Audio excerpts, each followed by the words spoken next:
Con el apoyo de la Municipalidad de la Ciudad de Santa Fe, Kilbel, Supermercados y Jerárquico Salud.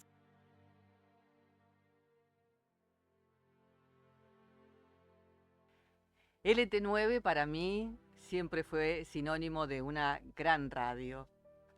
Una radio que llegaba con su área de cobertura a varias provincias, a distintos lugares y ahora con la tecnología al mundo entero.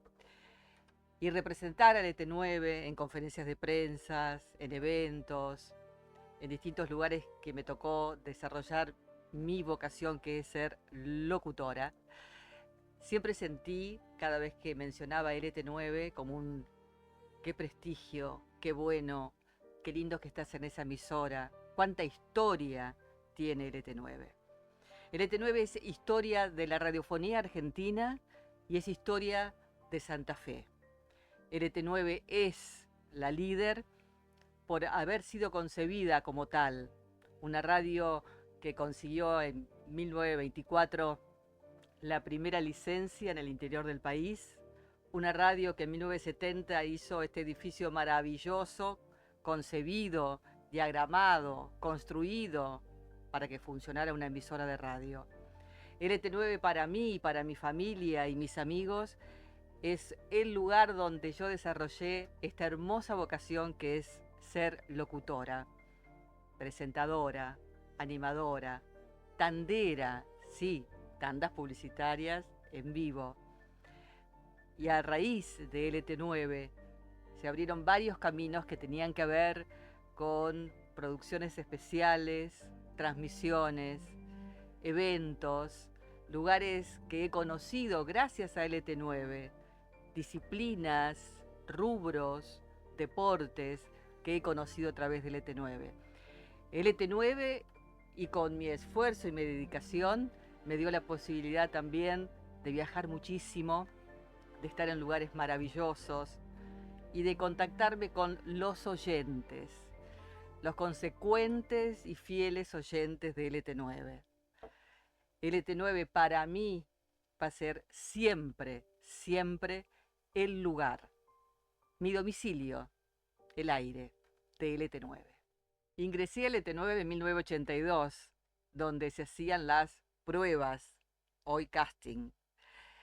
Yo venía de haber trabajado en Canal 9 de La Rioja y ya Emilio Caso, besito al cielo, y el señor Cacho Galé me conocían porque me habían tomado como locutora en San Carlos Centro, en RT4 emisora San Carlos, del querido Miguel Ángel Ubay, que fue corresponsal de esta emisora. Y en 1983, ya con turnos y brindando por eso y con mucha alegría, después de haber hecho varias suplencias, ingresé a varios de los programas de esta querida LT9. Programas con sello propio, con identidad propia, con voces inconfundibles, con periodistas maravillosos, con unidades móviles que recorrían Santa Fe, sus barrios y el interior. Ingresé a Piedra Libre con Ana María Zancada, con Roberto Galé, con Juan Carlos Betanín, Hugo Sánchez, con un grupo maravilloso en División Noticias. En cocina la teníamos a la querida Chacha Goyán, que nos enseñaba a hacer recetas, pero con mucho humor. Con grandes técnicos operadores como Oscar Truco, Luis Cerbonia, Daniel Cerbonia y tantos otros que fueron pasando. Después uno, a medida que va pasando los años, bueno, vamos también cambiando de programas y en el caso de los locutores de los distintos turnos. Estuve trabajando a la tarde en ida y vuelta con Pipi Rivero, a la noche con Esta Noche Esta Gente, y el éxito que fue sábados a la mañana, Viva la Gente. Viva la Gente, viva la radio, donde mencionábamos todos los barrios de Santa Fe, donde hicimos muchísimas transmisiones y cuando no había fútbol, hacíamos los domingos también a la tarde, el suplemento Viva la Gente. Y viajábamos a distintos clubes deportivos de la provincia, viajábamos a distintas instituciones, municipios, comunas, colonias, contándoles, bueno, cómo se trabajaba en cada lugar. Y en Viva la Gente tuve la oportunidad de hacer un personaje maravilloso, auspiciado por una fábrica de pastas, que era la nona Marieta, la nona più coqueta. Era un cocoliche que hacíamos un poco en castellano y un poco en italiano. Un juego sin guión que hacíamos con Roberto Pipi Rivero. Una nona que también se ponía el vestuario, un batón que era de mi abuela, unos anteojos, un pañuelo, y hacíamos en los distintos bailes, sábados y domingos, el sketch que se realizaba en el ET9, lo hacíamos. Algo así como lo que fue después el radioteatro, el espectáculo de la imaginación. Para mí LT9 es todo, desde el punto de vista profesional. LT9 me dio la gran oportunidad para que yo pueda desarrollar con absoluta humildad los talentos que tenía escondidos. Pero también me dio la posibilidad de desarrollarme profesionalmente y pasar las fronteras de Santa Fe. Le estoy muy agradecido, por supuesto, a LT9. Yo entré a LT9 cuando LT9 era Radio Santa Fe. Y también estuve cuando se inauguró la nueva 9 el 1 de marzo de 1970, con un acto fallido, porque se le atribuye a un hecho de, digamos, intencionado de don Marcos Bobbio y su gente, pero para mí fue toda una casualidad, porque cuando Enrique Rodolfo Mutis presentaba la nueva 9, decía que tengan éxito y lo que salió es shh, cuando realmente tenía que salir en definitiva la voz de la primera voz de entonces la nueva 9. Pero ojo, yo también le di todo de mí durante más de 25 años a esta emisora que por supuesto ha marcado una huella. Tengo infinidad de anécdotas, pero voy a rescatar una. Por ejemplo, una jocosa, ¿no? Por ejemplo, cuando Oscar Vergesio había sido contratado por mí únicamente para ser los titulares de la tercera, porque él estaba trabajando en Nuevo Diario en ese momento, era muy puntilloso. La tercera empezaba, como empieza hoy creo, a las 7 de la tarde, a las 19, y bueno, total que él hacía una semblanza por la muerte de un emblemático hincha del Club Atlético Colón, apodado Trapito. Trapito era el hincha fanático de Colón que en las tribunas vendía caramelos. Entonces le llega la información a través de Rubén Godoy, diciéndole que era nuestro especialista en boxeo, diciendo: Oscar, murió Trapito. Total que da la noticia, por supuesto, Oscar Vergesio, y a los 5 minutos recibe un llamado por teléfono diciendo: no, Trapito no murió. ¿Quién habla? Y habla un familiar muy cercano a él, y efectivamente no había muerto, Trapito. Entonces le llegó la corona de parte de LT9, de Deporte 9 en ese momento, porque al toque la encargó Oscar Vergesio. Son anécdotas realmente importantes, jocosas, pero me queda otra anécdota, como por ejemplo en 1977, junto a Enrique Miguel Cruz padre, lógicamente el mismo apellido de su hijo, Enrique, nada más que Eduardo Cruz, es el actual columnista del diario El Litoral, jefe de deportes, ni más ni menos del diario El Litoral. Bueno, con el papá y con Rodolfo Raviolo fuimos a relatar el triangular en 1977 en el Santiago Bernabéu, cuando jugaban el Real Madrid, Irán y la selección argentina, jugaban ese triangular. Pues en esa época el satélite producía una reverberancia. O sea, yo decía, lleva la pelota, y la misma frase se repetía con el delay en mis oídos. Ahora ya no, ahora es simplemente el celular, ahora es simplemente la comunicación desde cualquier parte del mundo. Tuve la suerte de ser contemporáneo junto a LT9, por supuesto, del ascenso de Colón. Al año siguiente, del ascenso de Unión, fui contemporáneo también de las glorias, las hazañas de nuestro Carlos Alberto Lole Reutemann y de tantos otros realmente importantes hitos que quedaron grabados en la historia del deporte santafesino. Gracias, LT9. hoy Brigadier López. Y gracias también a una de su plataforma láser. Gracias, muchas gracias.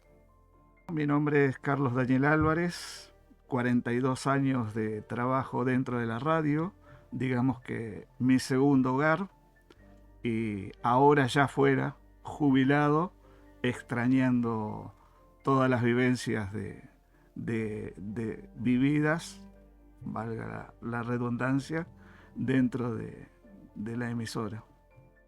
¿Sigue? Daniel Ricardo Escándolo, más conocido como el Scooby, ya 35 años en la empresa, más de la mitad de mi vida. La verdad que muy contento por lo que estoy viviendo y la radio para mí es todo. Héctor Ignacio Delía, me dicen Tato. Pocos conocen que me llamo Héctor, soy Tato. Hace 31 años que estoy en LT9 y sí, es mi segundo hogar, más de la mitad de mi vida acá adentro, y conocemos todos los rincones de este edificio, siempre en este lugar, y la llevamos bien adentro a esta radio. Experiencias de vida, digamos, permanentemente en aprendizaje. Anécdotas, una risueña en una transmisión en Mendoza de automovilismo. La torre de donde se ubicaban todos los medios era toda metalizada. Y nosotros entrábamos muy, pero muy temprano y generalmente desayunábamos dentro del autódromo luego de haber conectado todo, que ya estábamos todos listos para salir. Ahí nos tomábamos 5 minutos previos al comienzo de la transmisión para tomarnos unos mates. Y bueno, no teníamos agua para el mate. Conseguimos una pava de metal y la calentamos con el famoso pirulito. Al ser todo de metal y yo poner la pava sobre la torre, voló todo lo que sería instalaciones eléctricas, saltaron todas las térmicas.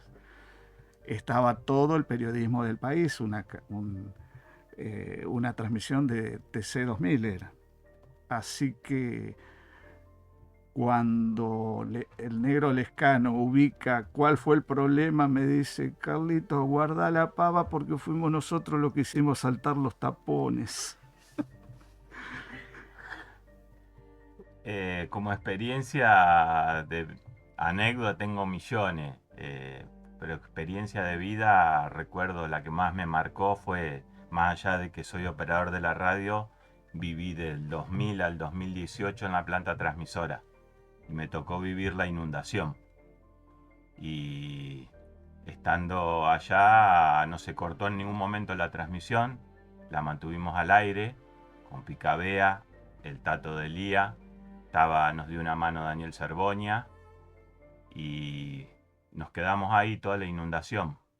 Dormíamos en una canoa con un colchón de 2 plazas, con los animales que tenía yo, y bueno, la pasamos fulera, pero mantuvimos la radio al aire. Y bueno, tuve solo más de un mes, mi familia la tuvieron que sacar con un camión, mi hija era chiquita, y bueno, fue una experiencia dura, pero me quedó marcada en mi vida. Cosas vividas en la radio, millones. También dentro de la radio hay millones de anécdotas con compañeros de trabajo como operador, y también como operador de exteriores que viajamos por la radio. Me hizo conocer muchos lugares, tanto como en el fútbol como algo en automovilismo.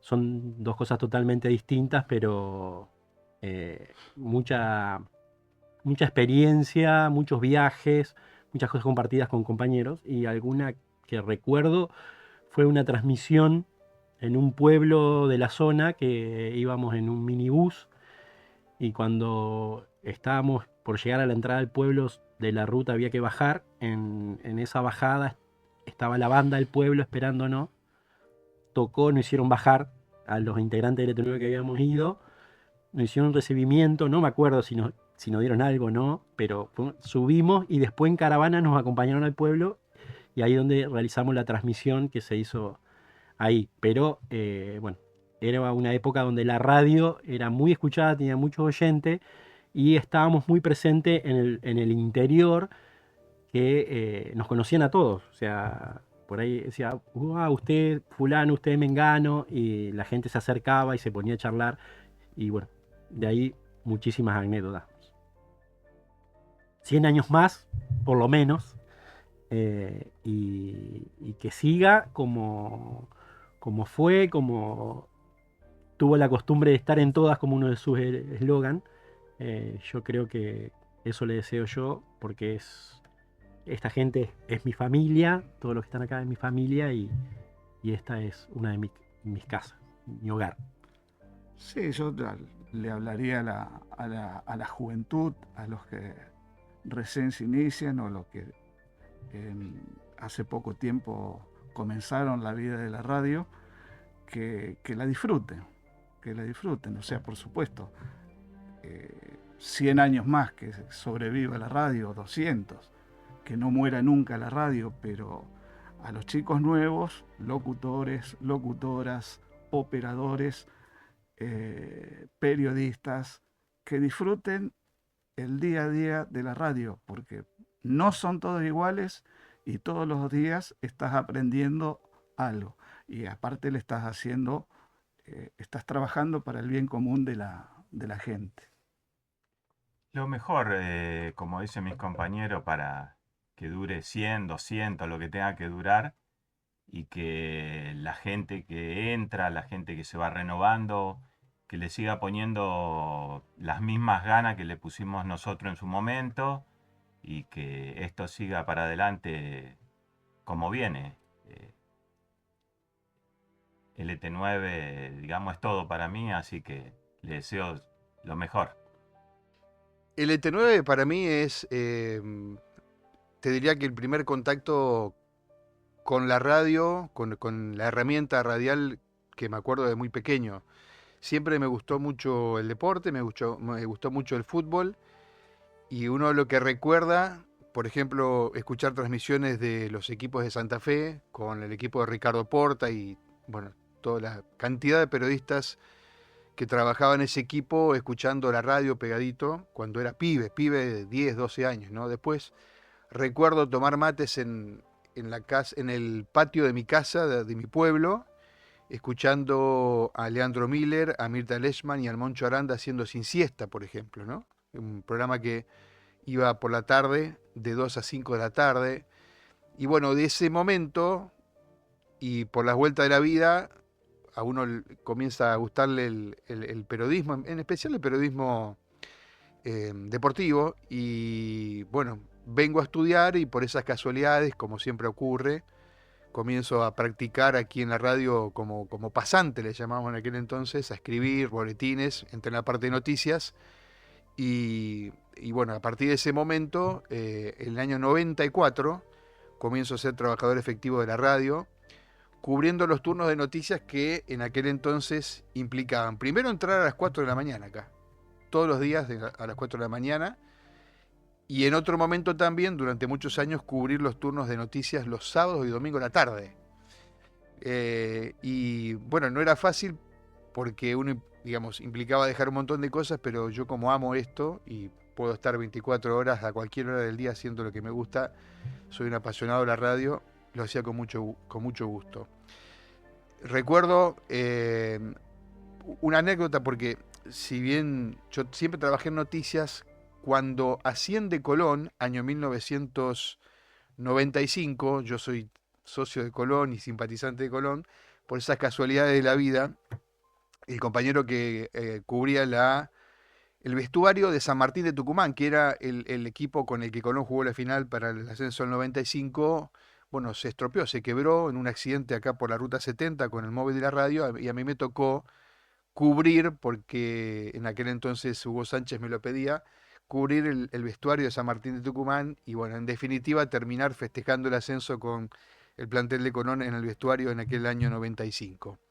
Aquí en la radio, además de mi turno de noticias, allí por el año 2000, junto con Karina Volati dijimos, hay que hacer además otra cosa que nos permita también, de alguna manera, manifestarnos en un programa, como somos, lo que queremos hacer. Y en septiembre del año 2005 nace Punto de Partida, los sábados de 6 a 9 primero y después de 9 a 13. Mantuvimos el programa hasta que por distintas cuestiones nos fuimos de la emisora durante, 25 años. Un poquito menos, pero en definitiva, muchos años acá los sábados a la mañana. Grandes recuerdos. También hicimos la mañana de lunes a viernes, de 9 a 12. Y bueno, por supuesto que tengo mis amigos, mis compañeros. Algunos ya no están porque se han jubilado, otros porque se han ido de esta vida, pero los recuerdo a todos con mucho cariño, a ser móviles además para, hombres de la radio que son realmente próceres de acá de Santa Fe y los recuerdo con mucho cariño. Anécdota hay miles, muchas, pero esta radio me dio la posibilidad de entrevistar a todos los presidentes que han pasado desde el retorno de la democracia. Raúl Alfonsín, Carlos Menem, de la Rúa, Néstor Kirchner, Cristina y también a Macri.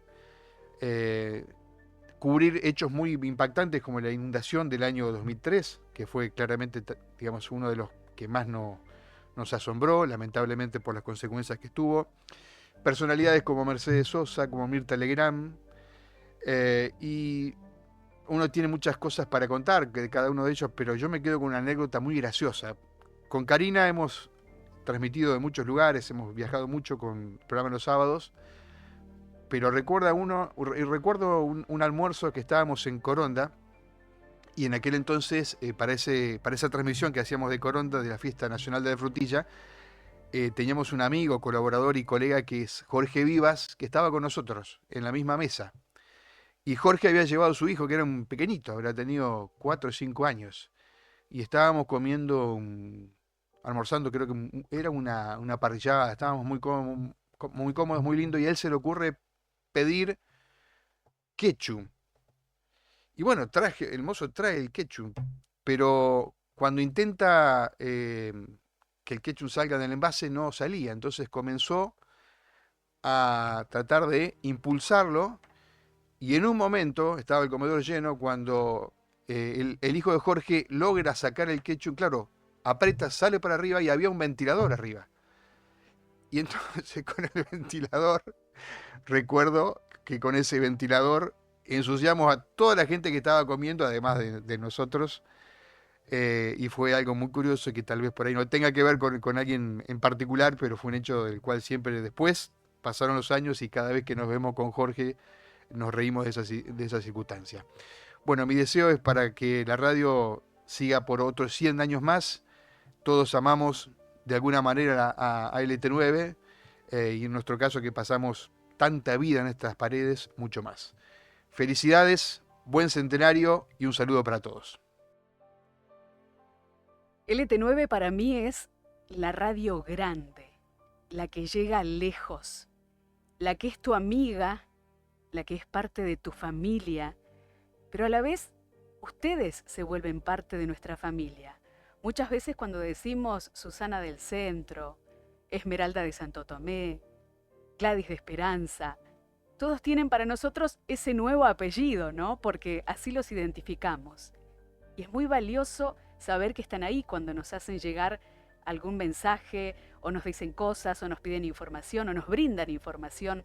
Y eso es LT9, es llegar y llegar y llegar a tantos lugares que nos enorgullece realmente. Si uno piensa en LT9 como radio, por ejemplo, es una radio que tiene muchísimos recursos radiofónicos. Acá se utiliza todo lo que una radio puede tener a nivel técnico, por ejemplo, tanto artístico como lo que es la parte que ustedes no ven o no escuchan en realidad en lo que es el aire. Y si uno piensa, por ejemplo, en la amplitud de la música, ¿en qué radio hay tanta amplitud musical? Donde vos podés escuchar desde un tanguito hasta el tema más moderno de María Becerra, por decirles un ejemplo. Los operadores, cada uno tiene su estilo y cada uno se nota cuando está al aire, cuando elige las canciones. Hay quienes tienen un conocimiento excepcional que están prácticamente instruyendo al oyente cuando vos escuchás algo al aire. Suenan unos internacionales increíbles que no escucharías en otro lugar, o esas canciones que te traen la nostalgia de algunos tiempos que viviste y vienen esas imágenes a tu mente. Qué lindo es formar parte del LT9 en todo sentido, pero desde el punto de vista personal, lo que yo siento es que el oyente del LT9 es lo irreemplazable de todo esto.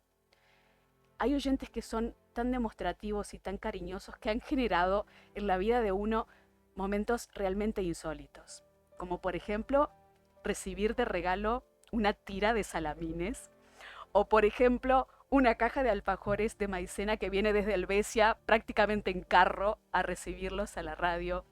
Hay oyentes que nos han traído manteles, secaplatos, sábanas, regalos para el momento del cumpleaños de nuestros hijos. Nos sentimos parte de la familia de cada uno de ustedes. Y no saben lo orgullosos que nos sentimos, así, bien inflado el pecho por formar parte de estos 100 años. LT9 en mi vida, yo siempre suelo decir en distintos medios de comunicación que ella es mi novia todavía, de esa que uno pasa a verla, a visitarla, a saber cómo está, y la encuentro siempre remozada, hermosa, renovada.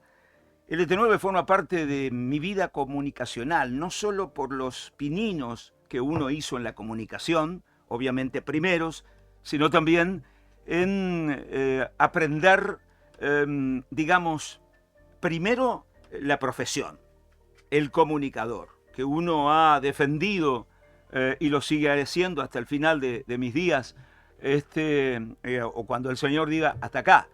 Y después aprender todo lo otro que da la comunicación, la pasión que uno siente, ¿no? Suelo insistir en el ida y vuelta de comunicación, el famoso feedback de la comunicación. Y eso es lo que me devuelve actualmente.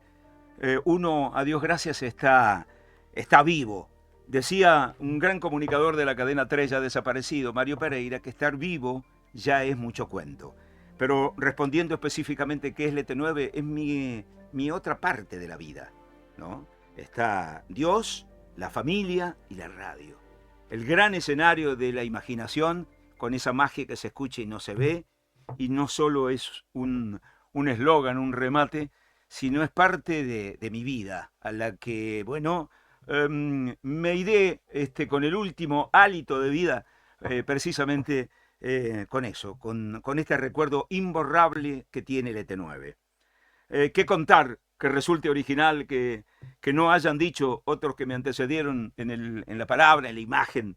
Esto que estamos haciendo ahora, todo esto, precisamente el croma preparado, me recuerda momentos vividos de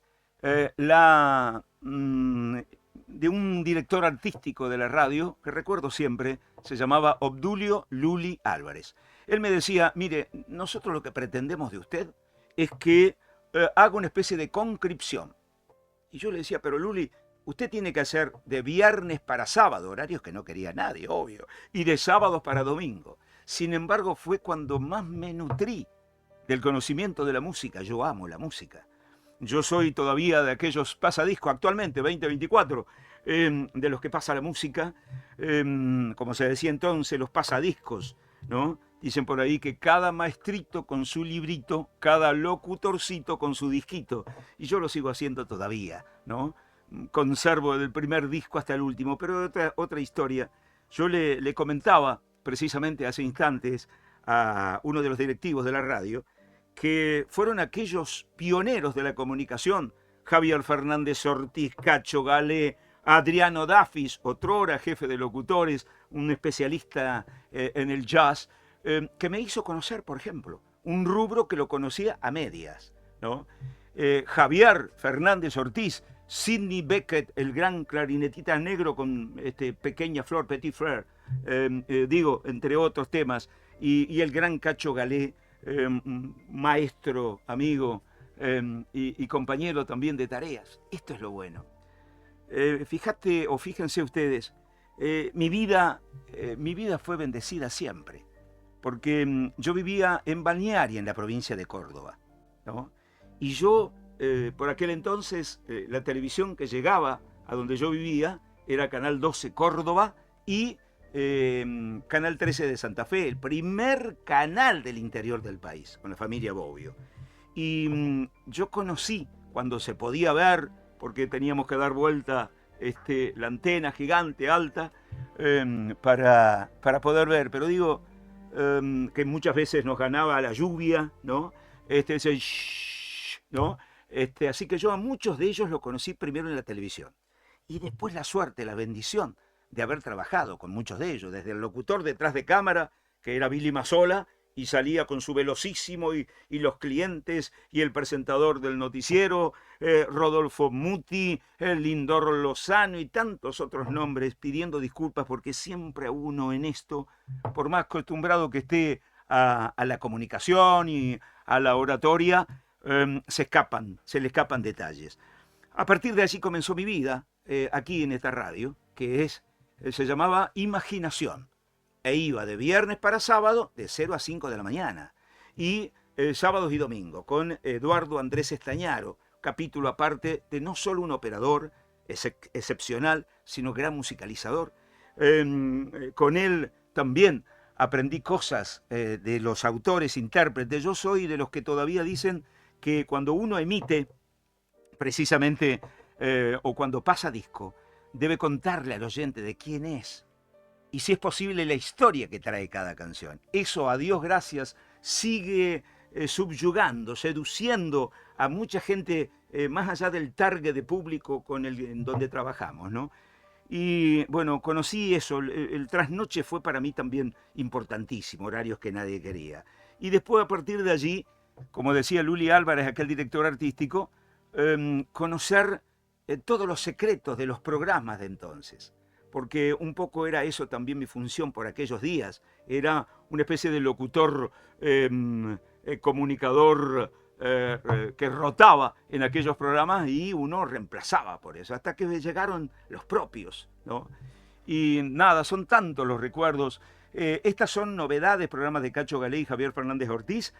Me tenía a mí, no como locutor todavía, pero sí contaba las noticias de mi pueblo, Laguna Paiva, 40 kilómetros de Santa Fe capital, una ciudad ferroviaria por excelencia, donde, bueno, ese fue también un puntapié clave en mi vida profesional, porque después eso mismo lo llevé a la televisión con el querido, inolvidable Lucho Catania, Luis María Catania, para el programa Entre Mate y Mate. Y habría varias definiciones: un amor, una pasión, mi locura y mi vida, porque prácticamente pasé 36 años aquí en el ET9 y realmente fue mi segunda casa, diríamos, ¿no? Toda una vida compartida en la radio. Creo que no hubo mejor trabajo que este, por sintetizarlo de alguna manera, porque venir al trabajo, tener las comodidades y vivir con música, que es lo que realmente a mí me gusta, ¿no? Porque la radio, aparte de informar, entretener, como se dice, se pasa mucha música. Y realmente mi vida transcurrió con música. ¿Qué más puedo pedir si comparamos con otro trabajo al que también respetamos, ¿no? Pero fue una elección realmente que no esperaba y que llegó a través de una emisora en el interior del país, de la provincia, perdón, en San Genaro, que antes era San Genaro Norte, que estuve 5 años allí donde hice toda, diría, mis nervios de locución, y después recalé aquí en el ET9 esos 36 años que realmente aún uno lleva grabado en el corazón y que nunca más podré olvidar. Sos el primer conductor de un programa de radio en la provincia de Cumbia. Así es, eso ocurrió allá por el año 1984, cuando llegó una propuesta a la radio de hacer un programa de música tropical, diríamos. Hubo resistencia al principio, pero después se llegó a un acuerdo Y arrancó País Tropical por la noche, de lunes a viernes, de 21 a 22:30, con un gran suceso. No estaban las FM como hoy está realmente la comunicación con muchas alternativas, pero las redes sociales eran solamente las AM, LT10, Radio Nacional y LT9.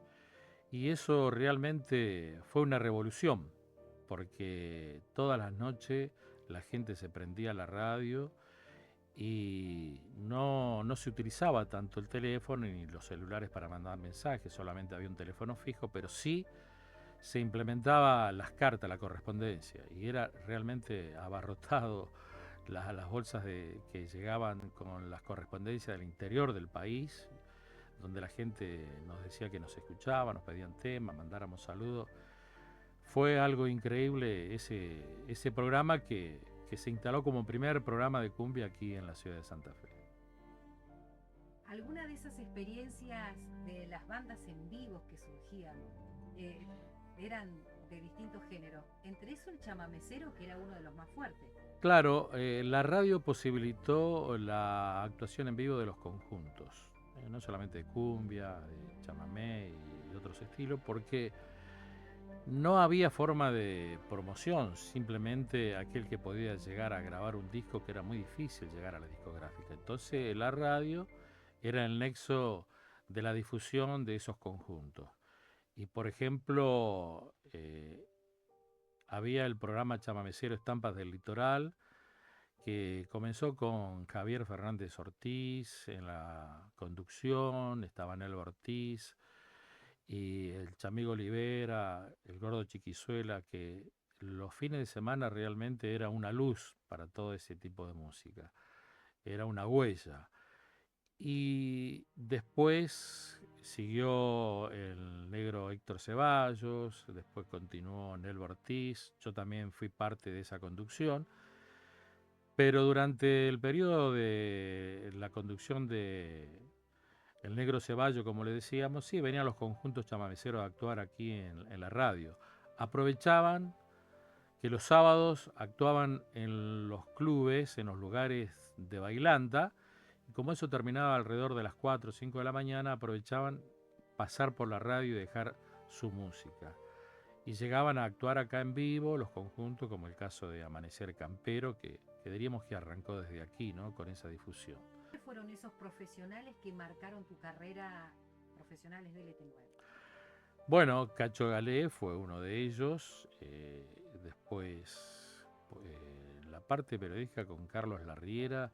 Me tocó participar los domingos. Había un programa que se llamaba En Marcha, que lo hacía Carlos Larriera, Juan Carlos Betanín, y de invitado que venía todos los domingos, Julio Miño, el poeta de la costa. Realmente era un lujo ese programa y colaboraba por allí también, o aparecía el negro Orlando Veracruz, como era muy amigo de Julio Miño, y bueno, después él participó aquí con sus programas de provincianía, en lo cual yo también participé junto a él, pero siempre los fines de semana ese tipo de programas. Y un día apareció el negro Orlando aquí a la radio y se apareció dentro del estudio con una bandada, no una bandada, una manada de perros, diríamos, ¿no? Apareció con 2 o 3 perros, que era su locura de las cosas que él hace, que por allí aparece a caballo.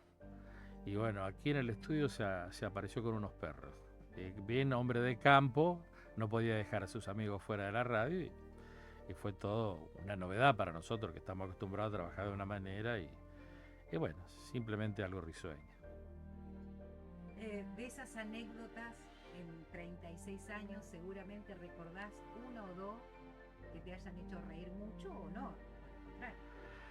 Sí, por supuesto. Las cosas que suceden, diríamos, internamente que la gente no puede ver. Como diríamos, si en televisión sucede cosas fuera de cámara, nosotros diríamos que suceden al aire, como hacer bromas mientras uno está leyendo. En esa época también, cuando uno leía los avisos fúnebres, que es el momento que uno tiene que estar serio, y porque estás anunciando un fallecimiento que era muy normal en esa época.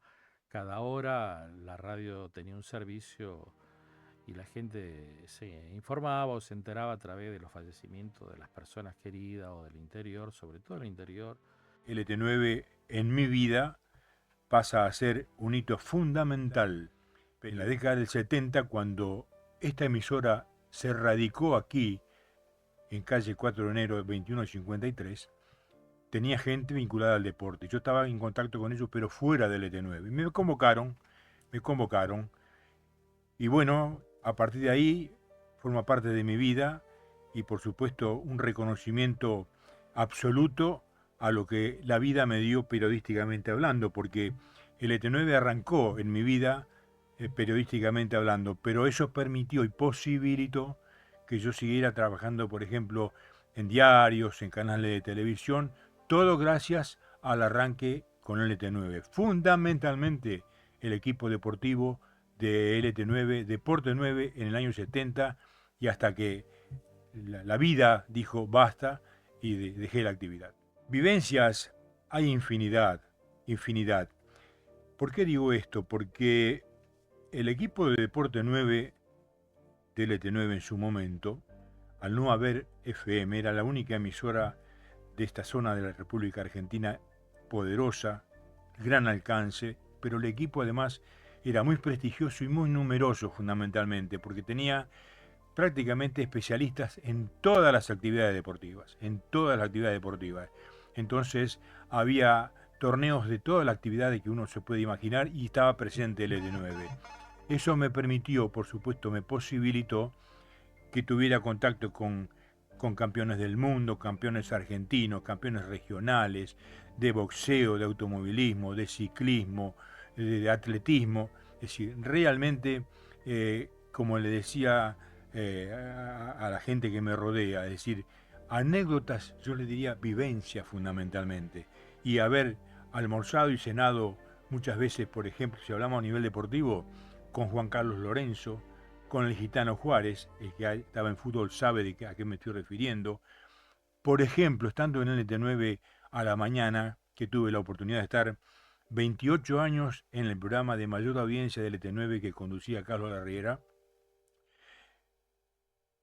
desayunamos con el que era gobernador en su momento, José María Bernet, con Carlos Alberto Reutemann, que además tenía vínculo con Larriera porque Larriera era periodista de automovilismo, en plena actividad de Fórmula 1 y gobernador de la provincia, Carlos Reutemann venía por la mañana y tomaba mates con nosotros. También compartimos almuerzos con el maestro Osvaldo Pugliese, por ejemplo, ¿no? Y la señora esposa, aquí en Santa Fe. Es decir, realmente, por eso digo, no sé si calificar de anécdotas, sí vivencias. Son vivencias. Yo, por ejemplo, cuando visitaba el gimnasio de América Brusa con Carlos Monzón, campeón del mundo, tuve la suerte, entre comillas, por supuesto, de hacer guantes con Monzón arriba del ring. Pero bueno, en broma, por supuesto, no era para pelear, pero yo me calcé los guantes y lo enfrenté a Monzón, aunque nos reíamos, por supuesto. Pero bueno, por eso me refiero a vivencias fundamentalmente, más que anécdotas, ¿no? El trato con Silvestre Berni cuando fue gobernador de la provincia de Santa Fe. No olvido nunca cuando vinieron directivos de la FIFA a Santa Fe porque estaban observando las sedes para el Campeonato Mundial de 1978, se hizo una reunión en la Casa de Gobierno con la gobernación de don Carlos Silvestre Bernis. Carlos Silvestre Bernis había hecho preparar por un estudio de arquitectura de la ciudad de Santa Fe, un estudio para hacer un complejo deportivo similar a lo que el mundo del deporte conoce como el Chateau Carrera de Córdoba, pero hacerlo en Alto Verde. Le hizo un estudio arquitectónico a pedido de Silvestre Bernis para hacer un puente nuevo, un complejo deportivo nuevo y un estadio nuevo para el Mundial 78 en Alto Verde. Cuando vinieron los directivos de la FIFA y de la AFA en la Casa de Gobierno, yo estuve en el Salón Oval con los micrófonos del LT9. Obviamente eso no prosperó, porque en definitiva, por razones políticas, la sede se la asignaron a Rosario Central, pero el estudio ese hubiese cambiado la zona este de la ciudad de Santa Fe. Imagínense con un complejo similar al Chateau Carrera en la ciudad, en Alto Verde. No pudo ser. Yo creo que eso, yo no olvido ese momento tan particular, pero que bueno, razones políticas tuvieron más importancia que la decisión que todos esperábamos que se tomara. Y nosotros teníamos un equipo deportivo muy numeroso en esa época. Tenemos que recordar que estamos hablando que Deporte 9 arrancó en marzo de 1970. Había 4 programas diarios. La primera, que era a las 6:20 de la mañana, la segunda a las 3:30, la tercera a las 19, y hubo una época que se hacía la cuarta a las 23:30. Eran toda gente de deporte. Estamos hablando de un equipo que no eran menos de 20 personas, por ejemplo. Especialistas en boxeo, en tenis, en básquetbol, en vóley, en ciclismo, en fútbol, todo. Obviamente que con el tiempo se fue purificando, se fueron yendo, se fue modificando todo esto, y yo creo que si tengo que quedarme con el recuerdo, fundamentalmente, no puedo olvidarme de Enrique Miguel Cruz, no puedo olvidarme de Rodolfo Raviolo, obviamente no puedo olvidarme de Ricardo Porta, de ninguna manera, y obviamente de Hugo Sánchez, fundamentalmente. Creo que son los 4 muchachos que me han marcado y que los recuerdo permanentemente. Obviamente hay un montón más, pero vos me haces una pregunta, bueno, yo me quedo con esos 4 fundamentalmente. Yo creo que el agradecimiento fundamentalmente es a LT9. Cuando digo LT9 significa no solamente a quienes fueron los conductores a nivel de manejo empresarial, sino también a nivel deportivo, porque yo creo que no solamente haber estado en un micrófono, sino haber sabido cómo manejar en un micrófono para haber llegado, digamos, a lo que yo entiendo. A mí me dejó muy satisfecho la actividad periodística, porque arranqué siendo un simple colaborador en el equipo que tenía la LT9 de la Liga, para después pasar a comentar partidos con Ricardo Porta. Eso me permitió también después estar en otros medios gráficos, televisivos, así que obviamente el agradecimiento fundamental en mi vida es para la querida LT9. Yo creo que te conozco de algún lado. De algún lado. ¿Eh? Vos sos Diego de Gane. En algún momento la vida nos ha cruzado, Farías. Nos ha cruzado la vida en algún momento, Diego. ¿Sabés que cumplimos 100 años? Sí, y qué gusto verte y que la radio me haya invitado para hablar de un prócer. Bueno, sí, el prócer sería Carlos Larriera, no yo. No para que me entreviste un prócer, dije, es para hablar de un prócer. Ah, tenés razón, tenés razón. Bueno, ¿cuándo lo conociste vos a Carlos?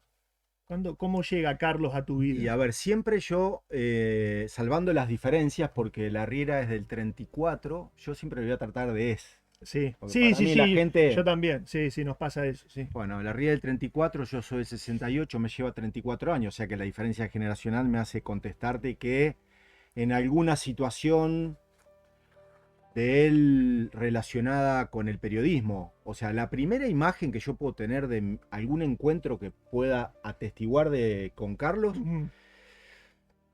es cuando se hizo justamente la Santa Fe Coronda en Posta, que yo no me acuerdo si fue cuando a mí me tocó nadar para Ateneo Inmaculada con 15 años o para Gimnasia Esgrima, que ahí sí estoy seguro, porque Carlos fue en nuestro bote. Cuando se nadaba en Posta en el año 86. O sea que yo estabas tenía ahí cerquita 18. Claro. Y este muchacho tenía 52 años. ¿Y cómo lo veías ahí en ese momento? Lo veía como ese, viste que uno a los ídolos, uno se los imagina, al ídolo uno se lo imagina. Pero después otra cosa es cuando lo ve en persona y que ves que es de carne y hueso, ¿no? No, aparte en esto mucha gente joven que nos está viendo va a coincidir conmigo. Cuando uno tiene 20 años y una persona de 52 dice, mirá este geronte. Este geronte... Seríamos nosotros. Claro, que ahora somos nosotros, ni más ni menos. Esa es un poco la sensación, pero del mismo modo que a Claudio Plit, tengo que reconocer que a Carlos siempre fue una persona que le presté atención cuando él hablaba, porque para mí no fue solamente un referente, una persona que me ayudó mucho en mi vida, en mi carrera deportiva, sino que fue una de esas personas, viste, que escucharlo y ser testigo de sus palabras siempre era reconfortante. Sí. Hablaba muy claro, muy concreto, expresaba las ideas, bueno, por algo era comunicador, ¿no? Y por algo fue lo que fue en el ámbito de la comunicación acá en Santa Fe. Pero bueno, yo hay veces que no voy a poder hablar con mucha objetividad de Carlos. Para Carlos a mí eso sí, me marcó mucho. Yo creo que a todos los que estuvimos con Carlos conviviendo laboralmente o deportivamente, es muy difícil hablar con objetividad, ¿no? Hay un cariño especial, ¿no? Sí, muchísimas anécdotas. Yo podría definir a la Riera como que, viste, esto que fue un prócer.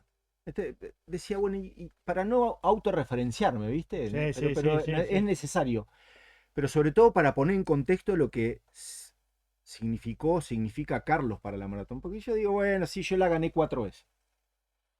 Pero que este tipo a los 26 años, como tenía en el año 61, se haya animado a hacer la patriada, de volcar la experiencia que venía recogiendo en las maratones del exterior, que participaba, a organizar la Santa Fe Coronda, es como que hay que ponerlo y mucho en contexto, porque, viste, con 26 años los jóvenes no. Aparte él hacía de nadador y de organizador. Entonces yo digo, y ganó. Y 2 veces. Y la ganó. Entonces yo digo, wow, la Riera, viste, qué fenómeno, viste. Entonces empiezo a pensar y trazo una línea. Organizador. Ya creo que en la playa de Santa Fe o de Coronda tiene que haber un busto de Carlos Larriera diciendo, che, este tipo, así como en el Calán de la Mancha, que a mí me tocó acompañarlo a Christos Vandrach como liebre, hay un busto del capitán Matthew Webb, que fue el primero que cruzó el Canal de la Mancha. Digo, bueno, la verdad que Larriera se merece su monolito, ¿viste? Sí. Un monolito, ¿viste? Que ahora está de moda el busto de diciendo, este tipo fue el que hizo que tantas generaciones de santafesinos disfrutemos de lo que fue la gran fiesta del Río, que nos posicionó sobre todo mundialmente. Sí. Yo no quiero hablar tanto de Carlos el periodista porque te ha hecho notas como periodista, pero me parece que estuvo, en tu caso, Diego, más involucrado en la parte deportiva, ¿no? Sí. ¿Qué consejo? Porque ustedes, los nadadores, son complicados. Es como el tenista. O sea, tienen una personalidad muy especial. Son ustedes contra ustedes, ¿no? Contra sus fantasmas, sus virtudes, sus defectos. Y me imagino que con una personalidad como la que tienen es difícil aceptar que alguien te diga algo, ¿no? Nosotros éramos, viste, en la ecuación matemática menos por menos más. Sí. Bueno, más o menos éramos, porque éramos los dos medio locos, así. Pero yo creo, y él nos respetábamos mucho y nos queríamos mucho. Yo siento que a Carlos yo lo adoraba y no teníamos mucha relación, mucho contacto más que relación, pero yo siento que Carlos me respetó y me quiso a su manera. Tanto es así que en el año 88, ya que vamos a empezar a hablar, vamos a tirarnos al agua y empaparnos, ¿viste? En el año 88 estábamos en Gimnasia Esgrima, estábamos como a 15 días de la maratón. Vamos a poner en contexto, en el 88 fue mi primera maratón. Tu primera maratón. En donde, ¿qué fue lo que trascendió? De ganó como amateur, digamos, porque en ese momento se podía elegir si eras profesional. Y un día estábamos ahí en la pileta de gimnasia y él cae y me dice, vos tenés que inscribirte como profesional, porque vos vas a andar. O sea que ella te veía ahí. Ella me veía pasta. Y yo decía, no, Carlos, ni en pedo, si yo lo que quiero es ganar en amateur para que el gobierno, a ver si me puede apoyar para ir como amateur en la Capri Nápoles, porque si yo quedo sexto, séptimo, octavo, me dice, no, vos te tenés que anotar como profesional. Que aparte la Capri era la Santa Fe Tocar Coronda el cielo y con la mano. Exacto, sí. Entonces, bueno, y el tipo tuvo razón. O sea, yo me anoté como amateur, no gané los $5.000, pero estamos hablando de la Riera, que es lo más importante. Sí. O sea, él la vio. Él la vio. ¿Vos no la viste? Él la vio, y aparte, en esta relación que empezamos a construir, con esa diferencia generacional, él después, una vez que a mí me tocó ganar la maratón, la primera, él hizo lo imposible para hablar con Lelo Barbuto, organizador Ujú. de la Caprinápolis, para recomendarme con cartas. Estamos hablando en ese momento eran no streaming. No. Telegrama. No. A mí la Ni Riera, fax había. la Riera le mandó a Lelo Barbuto en la maratón un telegrama recomendándome para que me inscriban en la Caprinápolis. O sea, mirá de lo que estamos hablando. Tenía que llegar y después tenía que volver. Ni más ni menos. Entonces, también hay muchísima bondad, hubo muchísima bondad de la Riera hacia mi persona en la construcción de lo que fue mi carrera. Nadie resiste un archivo, pero yo no creo que en algún momento me encontré hablando mal de Carlos. Ujú. Sería realmente una ingratitud total para lo que él significó para mi carrera y sobre todo como persona. LT9 para mí significa el sueño del pibe. Es desde que tengo noción auditiva, si lo podemos determinar de alguna manera. En mi casa siempre se ha escuchado LT9 y desde que recuerdo los momentos felices allí en Barrio Roma, donde siempre digo que pertenezco, es mi familia, es mi vieja, mi viejo, mi abuelo, escuchando Deporte 9, escuchando los campeonatos argentinos de básquetbol con Ricardo Porta, escuchando las transmisiones deportivas. Para mí significa estar en un lugar donde siempre soñé estar, desde aquel 10 de junio del 95, cuando vine un sábado por primera vez en un partido que jugaba Colón frente a Nueva Chicago y que termina ganando Nueva Chicago por 2-1 con goles de Lázaro y Jesús. Zuligoy marcó el gol para Colón. Vine a atender teléfonos y cuando entré fue la sensación de estar ingresando a un lugar que siempre quise estar y descubrir un mundo que para mí era fantástico, porque aparte era el lugar donde yo quería ingresar, más que nada para conocer lo que era esa magia de la radio. Yo en la secundaria, parte del colegio secundario lo hice en la Escuela Agrotécnica de Esperanza y era religión todas las tardes a las 13:30 sacar la radio portátil, a la tardecita a las 19 para escuchar la segunda y la tercera de Deporte 9 y en mi casa era la radio Carina, esa que venía con el estuche color marrón o con el estuche negro y prender la radio para escucharla. Pero en realidad para mí es un lugar fantástico porque después de ese ingreso llegó la oportunidad de estar con Raúl Ramis en el magazine de Gran Premio a lo largo de 11 años, con Javi Farías y con un grupo fantástico como el Negrito Lescano, como Daniel Monticelli. La posibilidad después ya de hacer estudios centrales a lo largo de 16 años. La chance de poder pasar también como movilero, como productor. Primero, mis primeras veces como flashero de deportes fue con Luis Mino en la mañana aquí de la radio. Después llegó la oportunidad de hacerlo con Leandro Miller, con el programa El Mejor Día. Después ser productor, después ser movilero también de ese programa. Después tener la chance de compartir por las tardes el programa con Pipi Rivero, que para mí Pipi Rivero sigue siendo todavía el viva la gente de los sábados a la mañana, cuando uno se levanta y lo escuchaba durante toda la mañana de los sábados, ¿no? Y la verdad que es un viaje hermoso este de LT9 el que me ha permitido esta radio de poder disfrutar. En este ida y vuelta de sensaciones también no me puedo olvidar de Piedra Libre a la mañana, de estar desayunando para ir al colegio y tener la radio prendida, porque era una tradición obviamente en mi casa, los mediodías y después también los fines de semana cuando era la chance de escuchar los partidos de fútbol, de escuchar las carreras de auto. Verdaderamente para mí ese es el sueño del pibe y es mucho orgullo, créame que es y me emociono porque estar formando parte de esta casa y estar tan cerca de cumplir los 100 años y desde los últimos 25 estar compartiendo este edificio verdaderamente me pone muy contento. Y mucho más todavía me pone muy contento seguir teniendo esa amiga que, como decía el jingle, siempre nos cuenta cosas y tiene la costumbre de estar en todas. Hola, soy Omar Rudy, tengo 38 años casi en la empresa de antigüedad y bueno, LT9 es mi segunda casa, no es casi, es mi segunda casa. Bueno, a continuación mis compañeros. Bueno, yo soy Ariel Delía. Bueno, también LT9 representa mucho para mí y creo que para mi familia. Ya que, bueno, esto viene de herencia, digamos. Así que también sería mi segunda casa. Mi nombre es Jerónimo Gustavo Blasatic.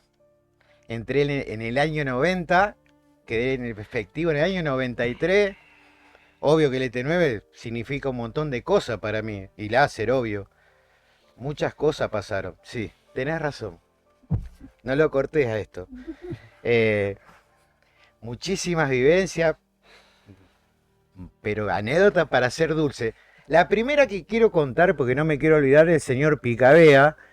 Yo estaba de novio, a punto de casarme, y el señor Picabea, yo estaba en La Laguna, en Laguna Paiva, me llama, no había WhatsApp, había celular nomás. Me dice, tenés que hacer un reemplazo de una semana. Eso fue en septiembre para la primavera de él, hace 24 años o 26 años. Así que todavía sigo estando a la mañana, por ahora.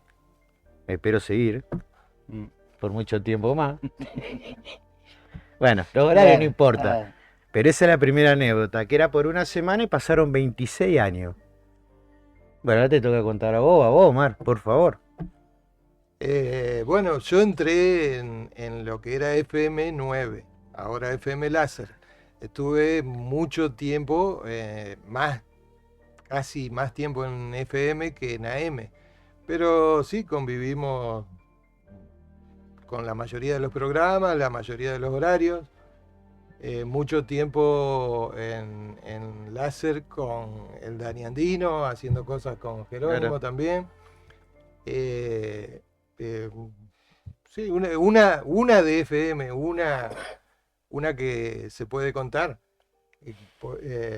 Hacíamos unas transmisiones en el día o para el día de la primavera y empezábamos una de las mejores, una de las más grandes transmisiones que tuvimos.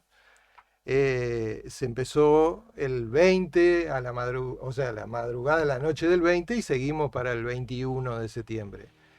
Empezamos a hacer la recorrida acá por los boliches de Santa Fe, llámese Acrópolis, Passage, Island, Exeun, seguimos para San Carlos, para L'Etoile, fuimos a la fábrica Rafaela y volvimos por la fábrica Esperanza. Y de ahí vinimos, salimos a las 10:30 de la noche y vinimos a las 8 de la mañana. Me tocó manejar un buen tramo y bueno, salió, creo que fue una de las transmisiones más grandes que hicimos. Jerónimo por eso en eso puede decir también, porque él formaba parte también de Radio Party en esa época.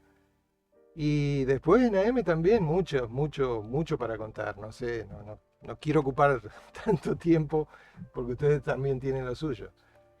Bueno, yo empecé en el 2000, empecé como reemplazante, pasé por todos los horarios de cada programa y bueno, una anécdota, en mi primera transmisión de fútbol en Buenos Aires, cuando se hacían las transmisiones de afuera, me llevan para aprender y a la vuelta, bueno, veníamos en una combi, paramos en una estación de servicio para ir al baño y cuando vuelvo a la combi ya no estaba, habíamos ido al baño. Cuando vuelvo la combi no estaba y bueno, quedé varado en Varadero, o sea, totalmente. Y bueno, muchas más anécdotas, ¿no? La radio la verdad que es... Vos estabas en el próximo viaje, el viaje siguiente, no me acuerdo que la Tota le tiró la ventana abajo, No. que apoyó los pies Sí. y arrancó la No, ventana. no, Sé de la anécdota, pero no estaba El cooperador. viejo, el Dani Cerbaña creo que estaba. Sí, ¿O no? puede ser, sí. Le arrancó la ventana. Se tiró en Para el fondo para dormir en el fondo de la camioneta, donde estaban todos los asientos uno al lado del otro, y bueno, apoyó los pies contra la ventana y se ve que en una de esas se quiso estirar, no sé, hizo fuerza y le sacó la ventana a la traje.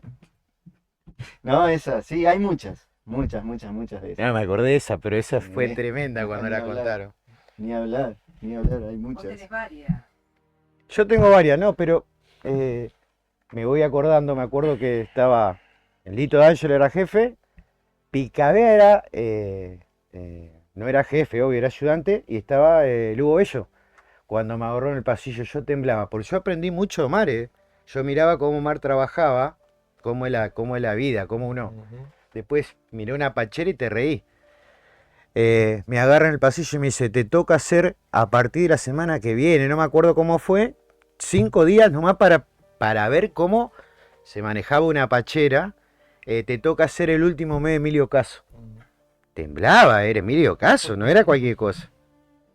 Bueno, a ver cómo era, me quedaba después de turno a mirar cómo se conectaba, se desconectaba, hasta que me tocó hacer Emilio Caso.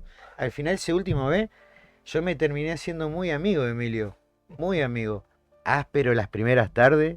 Te miraba, vos no sabías si el tipo te mandaba la publicidad o al tema, te quedaba mirando. Y vos decís, ¿qué hago acá? Y te miraba. No sabía si música, publicidad. Nada, no. Tenía esos baches, esos silencios. Después con los días uno lo va. Era así. Eso, no tenés la gimnasia de conocerlo. Claro. Y había que llevarlo. Te cuesta, sí. Después me tocó, bueno, gracias a Dios, Emilio, bueno, Raúl Rami, La Riera, Miller, el Ale Colucci, Hugo Isaac. Creo que también estuve con Luis Mino. Creo que con todos estuve. Claro, de Luis, cuando después de esa época, después se fue. Me tocó con todos y había que prestar atención, ¿eh? Hoy es todo digital, es un mouse. Antes era todo artesanal, Claro, ¿eh? antes era todo artesanal. Era disco, cassette, las tandas, es decir, tener una pauta, se bajaba una planilla una diaria planilla con toda la publicidad. Toda la tanda publicitaria. y había que trabajar ahí cuando se trabajaban las caseteras. Sí. Era- Y los discos, cuando había que pasar los discos. Sí. Había que. ¿Cuántas veces le hemos errado al 3345 y estaba la ardilla o el Sí, tal cual. Con cámara lenta. Fue el cámara lenta. lindas No, cosas. sí. Yo por lo menos vi muy lindas cosas acá. Y con los chicos, con los compañeros, con los amigos, muchísimas cosas lindas. Puedo contar la de los petardos, pues ya caducó, ¿no? Bueno, acá en el hall de la radio había un teléfono público, lo cual, obvio, todos los estudiantes del interior venían los domingos. Venían los domingos, no había celular, nada, tocaban timbre y entraban. Para hablar por teléfono, que yo con los familiares, y nosotros el primer piso en la escalera Caracol, comprábamos los caramelitos, se llamaban, y se escuchaba, pss, que en las patas le tiraban los pies. Las cosas que hemos hecho. Entre tantas. Entre tantas, después, bueno, ya caducó, pasó mucho tiempo. Los matafuegos vivían vacíos. Agarramos los matafuegos y te mandamos. Era una bocanada blanca. Eso, ¿te acordás? Qué linda anécdota esa. Mirábamos, estaban vencidos, había que usarlo. De alguna manera. Las cosas que hemos hecho. No, anécdota. Bueno, yo no la viví, pero la que viene también a la memoria, sí, de un directivo que le prohibió la entrada a, no sé si ustedes se acuerdan, a Carlos Mario Pesojovic. Ajá. Y le dieron la orden a la telefonista que no pusiera un pie en el hall de la radio. Y al otro día, Peso viene a trabajar y llama a alguien, abre la puerta del hall, llama a alguien y le dice, vení, haceme carretilla. Y entró en carretilla. Porque no querían que pase, ¿no? No, aparte, se No lo, puso un pie, un pie, puso se la lo mano. tomaba todo en broma. Sí, Y sí, el, el país. el día que vino, que se empezaba a usar la gigantografía, habían traído el de Luis Miguel. Y fue y le hizo el Los bigotes. Solamente a él se le ocurrió arruinar una gigantografía. Que le había mandado el sello, no sé. Sí, sí, sí. Mirá que ha hecho cosas ese Peiso también, ¿eh? Las dormidas de los fines de semana también, que se quedaban, Pero eso es común. que se quedaban dormidos. Hasta el día de hoy me pasa. Claro. Se quedaban Jerónimo. conductores afuera esperando para entrar. Arzobispos afuera. Y bueno, sí, pasó porque no era como en esta época que quedábamos las 24 horas. Entraba alguien a las 6 de la mañana o a las 7 y bueno, por ahí se quedaba dormido el que tenía que venir y no podíamos entrar porque era el único que tenía la llave. Iba a buscar la escalera a Dávar acá, que vivía acá a la vuelta, iba a buscar la escalera de la casa para treparse por el primer piso. Un montón de... Jerónimo. Un montón de Obvio que me he anécdotas. dormido un montón de veces. Y después sí, pero lo que pasa es que ahora tengo a alguien que me está esperando. Por Si eso. no, nunca Antes no, los fines de semana era eso, el que le tocaba a las 6 de la mañana tenía que venir y abrir. Claro, a las 6 teníamos de la la mañana era llave radio. y abríamos. Y si no venías un rato antes o estabas, el que venía para hacer el mismo programa a las 6 de la mañana te estaba esperando afuera. No había alternativa, no se podía entrar. Claro. Lo otro que vivimos, que también ustedes lo vivieron, para mí, que me quedó marcado mucho, o sea, tengo con la mayoría de la gente, de los conductores, de los locutores de acá, pero con el tema de la madrugada con el Moncho fue algo el Moncho, sí. impresionante. La cantidad de veces que me tocaba entrar a la 1 de la mañana y estaban los camiones parados acá enfrente, ocupando toda la cuadra, gente acá tomando mate a la noche, a la madrugada con él, llamándolos desde Ushuaia hasta La Quiaca, de la ruta 34, de la 11, de la 9, de todos los corredores, y era una cosa que no se podía creer y lo hacíamos 4 personas, 3 personas. Exactamente. Y bueno, fue una buena época también al Monchito querido, ahora Norma, que no sé si pudo venir o no sé, pero le mandamos un saludo también porque fue una época muy linda. Muy linda que nos tocó vivir. La radio que se escuchaba por todos lados, Es verdad, la M y la FM, las dos. Años 90 para mí fueron los gloriosos mejores, 90. Se trabajó mucho. La radio, cuando cambia de FM9 a láser fue a principios del 90. Yo De los vengo, 90, sí, a yo principios vengo de en los junio, no me voy a olvidar nunca. 1 de junio estaba de onda el carnavalito de Deró. No me voy a olvidar nunca de ese tema, que a mí me lo presenta, porque yo trabajaba con Fernando Dinucci y el Bocha Sevillano, me traen para coordinar Radio Party, el programa más escuchado. Y yo no lo conocía a Daniel, sí, lo conocía de nombre, no de... Claro, no, personal. Bueno, cuando vine, yo dije, bueno, una semana, 2, y depende, o seguía o me iba, no había otra. Y ahí me quedé, ahí los conocí a los chicos y a Hugo Bello, que él entraba al mediodía. Radio Party iba de 14 a 20, yo venía a 1 al mediodía, 1:15. No me acuerdo cómo hacía con la escuela, porque después pasé el trasnoche, obvio, para poder estudiar y seguir trabajando acá. Y bueno, después con el tiempo, sí, a uno se le hace más fácil cuando vos pones música, obvio que sabés tocar, sabés manejar una consola, y de radio nunca manejé, pero no debe ser tan complicado. No, es complicado, no es lo mismo. Pero bueno, uno ya tenía esa base y tuve la suerte que entre Lito, Cacho no tomaba decisiones porque era el ayudante. Entre Estaba más en la Lito, parte técnica, claro, estaba más en estaba lo técnico, sí. claro. Y Y Hugo Bello me Bello, dice, sí. claro, ¿querés empezar a practicar? Y así arranqué. Arranqué a practicar, creo que fue a fines, yo entré en el 90, o a fines del 90 o al principio del 91. Con la suerte yo era re chico, creo que tenía 16, 18 años, era el más joven, estaba terminando la secundaria. Sí, 18 creo. Sí, por ¿sí? ahí puede ser, sí. Y empecé a hacer reemplazos y quedé efectivo el 1 de junio del año 93. Y ese día para mí, no solamente que quedó efectivo, yo venía contento, pues lamentablemente pasó lo del soldado Carrasco, creo que era. Cuando se termina lo del el servicio militar, no nos querían dar los documentos. Yo tengo un hermano gemelo, él se había salvado por número bajo, yo estaba 573 creo que era.